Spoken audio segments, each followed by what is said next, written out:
ଦୀପାବଳି ଉପକ୍ରମ ଆଲୋକର ପର୍ବ ଦୀପାବଳି କାର୍ତ୍ତିକ ମାସ କୃଷ୍ଣପକ୍ଷ ଅମାବାସ୍ୟା ତିଥିରେ ପାଳିତ ହୋଇଥାଏ। ପୁରା ଭାରତରେ ସର୍ବତ୍ର ଏହି ପର୍ବଟି ଆଡ଼ମ୍ବର ସହିତ ପାଳନ କରାଯାଏ। ପୌରାଣିକ ମତ ଅନୁସାରେ ଏହି ଦିନ ରାମଚନ୍ଦ୍ର 14 ବର୍ଷ ବନବାସ ସମାପ୍ତ କରି ଅଯୋଧ୍ୟାକୁ ପ୍ରତ୍ୟାବର୍ତ୍ତନ କରିଥିଲେ। ତେଣୁ ସମସ୍ତ ଅଯୋଧ୍ୟାବାସୀ ଆଲୋକରେ ଅଯୋଧ୍ୟାକୁ ସୁସଜ୍ଜିତ କରିଥିଲେ। ଏହା ହିନ୍ଦୁମାନଙ୍କର ଏକ ପ୍ରଧାନ ପର୍ବ। ପାଳନ ବିଧି ଏହି ପର୍ବରେ ଘର ବାହାର ଚାରିଆଡ଼େ ସଫାସୁତୁରା କରାଯାଏ। ଘରକୁ ବିଭିନ୍ନ ରଙ୍ଗର ଆଲୋକମାଳାରେ ସଜାଯାଏ। ସନ୍ଧ୍ୟା ହେବା ମାତ୍ରେ ଚାରିଆଡ଼େ ମାଳ ମାଳ ଦୀପ ଜଳି ଉଠେ। ଦୂରରୁ ସେଗୁଡ଼ିକ ଆଲୋକମାଳା ପରି ସୁନ୍ଦର ଦେଖାଯାଏ।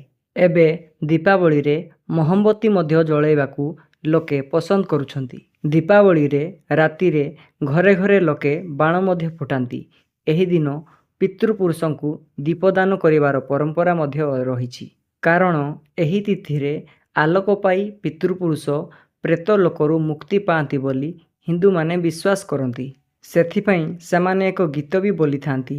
ବଡ଼ ବଡ଼ୁଆ ହୋ ଅନ୍ଧାରରେ ଆସ ଆଲୁଅରେ ଯାଅ, ମହାପ୍ରସାଦ ଖାଇ 22 ପାହାଚେ ଗଡ଼ ଗଡ଼ଉଥାଅ। ଏହି ଦିନଟି ଶୁଭ ହୋଇଥିବା ଯୋଗୁଁ ଅନେକ ଜାଗାରେ ଲୋକେ ଗୃହ ସମ୍ମୁଖରେ କଦଳୀ ଗଛ ପୋତି ଏବଂ ଆମ୍ବ ଡାଳ ବାନ୍ଧି ଉତ୍ସବ ପାଳନ କରନ୍ତି। ବ୍ୟବସାୟୀମାନେ ଏହି ଦିନଟିକୁ ନବବର୍ଷର ଆରମ୍ଭ ଦିନ ବୋଲି ଗ୍ରହଣ କରନ୍ତି। ତେଣୁ ଏହି ଦିନରେ ସେମାନେ ଦୋକାନରେ ନୂଆ ଖାତା ଆରମ୍ଭ କରନ୍ତି।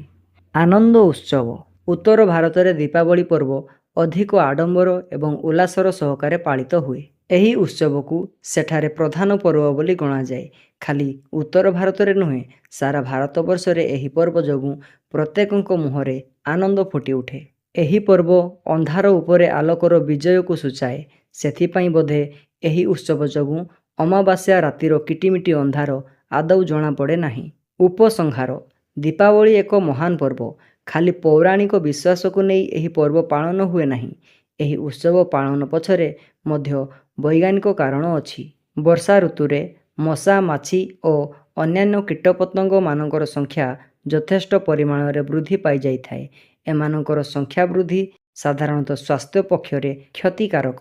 ସମୂହ ଭାବରେ ଦୀପ ଜାଳିବା ଦ୍ୱାରା ବହୁ ସଂଖ୍ୟାରେ ବିଷାକ୍ତ ଓ ଅନିଷ୍ଟକାରୀ କୀଟପତଙ୍ଗ, ମଶା, ମାଛି ଦୀପ ଶିଖାରେ ଝାସ ଦେଇ ଆପେ ଆପେ ମୃତ୍ୟୁବରଣ କରନ୍ତି।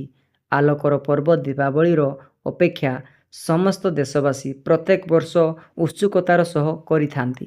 ଯଦି ଭିଡ଼ିଓଟି ଭଲ ଲାଗିଛି ତେବେ ମୋ ଚ୍ୟାନେଲକୁ ସବସ୍କ୍ରାଇବ୍ କରିବା ପାଇଁ ଜମାରୁ ବି ଭୁଲିବେ ନାହିଁ। Thank you for watching.